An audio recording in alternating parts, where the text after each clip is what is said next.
نبی کریم صلی اللہ علیہ وسلم نے فرمایا، میرے گھر کی چھت کھولی گئی، میرا قیام ان دنوں مکے میں تھا۔ پھر جبریل علیہ السلام اترے اور میرا سینہ چاک کیا اور اسے زمزم کے پانی سے دھویا۔ اس کے بعد سونے کا ایک تشت لائے جو حکمت اور ایمان سے لبریز تھا، اسے میرے سینے میں اونڈیل دیا۔ پھر میرا ہاتھ پکڑ کر آسمان کی طرف لے کر چلے۔ جب آسمان دنیا پر پہنچے تو جبریل علیہ السلام نے آسمان کے داروغہ سے کہا کہ دروازہ کھولو۔ پوچھا کہ کون صاحب ہیں؟ انہوں نے جواب دیا کہ میں جبریل۔ پھر پوچھا کہ آپ کے ساتھ کوئی اور بھی ہے؟ جواب دیا کہ میرے ساتھ محمد صلی اللہ علیہ وسلم ہیں۔ پوچھا کہ انہیں لانے کے لیے آپ کو بھیجا گیا تھا؟ جواب دیا کہ ہاں۔ اب دروازہ کھلا۔ جب ہم آسمان پر پہنچے تو وہاں ایک بزرگ سے ملاقات ہوئی۔ کچھ انسانی روحیں ان کے دائیں طرف تھیں اور کچھ بائیں طرف۔ جب وہ دائیں طرف دیکھتے تو ہنس دیتے اور جب بائیں طرف دیکھتے تو رو پڑتے۔ انہوں نے کہا، خوش آمدید نیک نبی، نیک بیٹے۔ میں نے پوچھا، جبریل یہ صاحب کون بزرگ ہیں؟ تو انہوں نے بتایا کہ یہ آدم علیہ السلام ہیں، اور یہ انسانی روحیں ان کے دائیں اور بائیں طرف تھیں۔ ان کی اولاد بنی آدم کی روحیں تھیں۔ ان کے جو دائیں طرف تھیں وہ جنتی تھیں اور جو بائیں طرف تھیں وہ دوزخی تھیں۔ اس لیے جب وہ دائیں طرف دیکھتے تو مسکراتے اور جب بائیں طرف دیکھتے تو روتے تھے۔ پھر جبریل علیہ السلام مجھے اوپر لے کر چڑھے اور دوسرے آسمان پر آئے۔ اس آسمان کے داروغہ سے بھی انہوں نے کہا کہ دروازہ کھولو۔ انہوں نے بھی اسی طرح کے سوالات کیے جو پہلے آسمان پر ہو چکے تھے۔ پھر دروازہ کھولا۔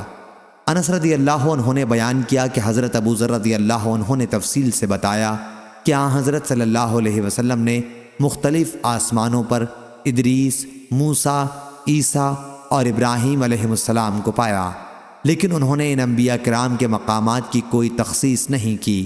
صرف اتنا کہا کہ حضرت صلی اللہ علیہ وسلم نے آدم کو آسمان دنیا پہلے آسمان پر پایا اور ابراہیم علیہ السلام کو چھٹے پر۔ اور حضرت انس رضی اللہ عنہ نے بیان کیا کہ پھر جبریل علیہ السلام ادریس علیہ السلام کے پاس سے گزرے تو انہوں نے کہا، خوش آمدید نیک نبی، نیک بھائی۔ میں نے پوچھا کہ یہ کون صاحب ہیں؟ جبریل علیہ السلام نے بتایا کہ یہ ادریس علیہ السلام ہیں۔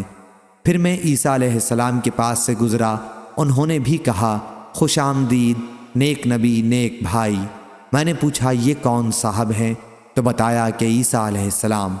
پھر میں ابراہیم علیہ السلام کے پاس سے گزرا تو انہوں نے فرمایا کہ خوش آمدید نیک نبی اور نیک بیٹے۔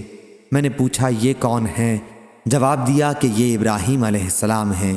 ابن شہاب سے ظاہری نے بیان کیا اور مجھے ایوب بن حزم نے خبر دی کہ ابن عباس رضی اللہ عنہ اور ابو حبہ انصاری رضی اللہ عنہ بیان کرتے تھے کہ نبی کریم صلی اللہ علیہ وسلم نے فرمایا، پھر مجھے اوپر لے کر چڑھے اور میں اتنے بلند مقام پر پہنچ گیا جہاں سے قلم کے لکھنے کی آواز صاف سننے لگی تھی۔ ابو بکر بن حزم نے بیان کیا اور انس بن مالک رضی اللہ عنہ نے بیان کیا کہ نبی کریم صلی اللہ علیہ وسلم نے فرمایا، پھر اللہ تعالیٰ نے 50 وقت کی نمازیں مجھ پر فرض کیں۔ میں اس فریضے کے ساتھ واپس ہوا اور جب موسیٰ علیہ السلام کے پاس سے گزرا تو انہوں نے پوچھا کہ آپ کی امت پر کیا چیز فرض کی گئی ہے؟ میں نے جواب دیا کہ 50 وقت کی نمازیں ان پر فرض ہوئی ہیں۔ انہوں نے کہا کہ آپ اپنے رب کے پاس واپس جائیں کیونکہ آپ کی امت میں اتنی نمازوں کی طاقت نہیں ہے۔ چنانچہ میں واپس ہوا اور رب العالمین کے دربار میں مراجعت کی۔ اس کے نتیجے میں اس کا ایک حصہ کم کر دیا گیا۔ پھر میں موسیٰ علیہ السلام کے پاس آیا اور اس مرتبہ بھی انہوں نے کہا کہ اپنے رب سے پھر مراجعت کریں۔ پھر انہوں نے اپنی تفصیلات کا ذکر کیا کہ رب العالمین نے ایک حصے کی پھر کمی کر دی۔ پھر میں موسیٰ علیہ السلام کے پاس آیا اور انہیں خبر کی۔ انہوں نے کہا کہ آپ اپنے رب سے مراجعت کریں کیونکہ آپ کی امت میں اس کی بھی طاقت نہیں ہے۔ پھر میں واپس ہوا اور اپنے رب سے پھر مراجعت کی۔ اللہ تعالیٰ نے اس مرتبہ فرما دیا کہ نمازیں 5 وقت کی کر دی گئیں اور ثواب بعض نمازوں ہی کا باقی رکھا گیا۔ ہمارا قول بدلہ نہیں کرتا۔ پھر میں موسیٰ علیہ السلام کے پاس آیا تو انہوں نے اب بھی اسی پر زور دیا کہ اپنے رب سے آپ کو پھر مراجعت کرنی چاہیے، لیکن میں نے کہا کہ مجھے اللہ پاک سے بار بار درخواست کرتے ہوئے اب شرم آتی ہے۔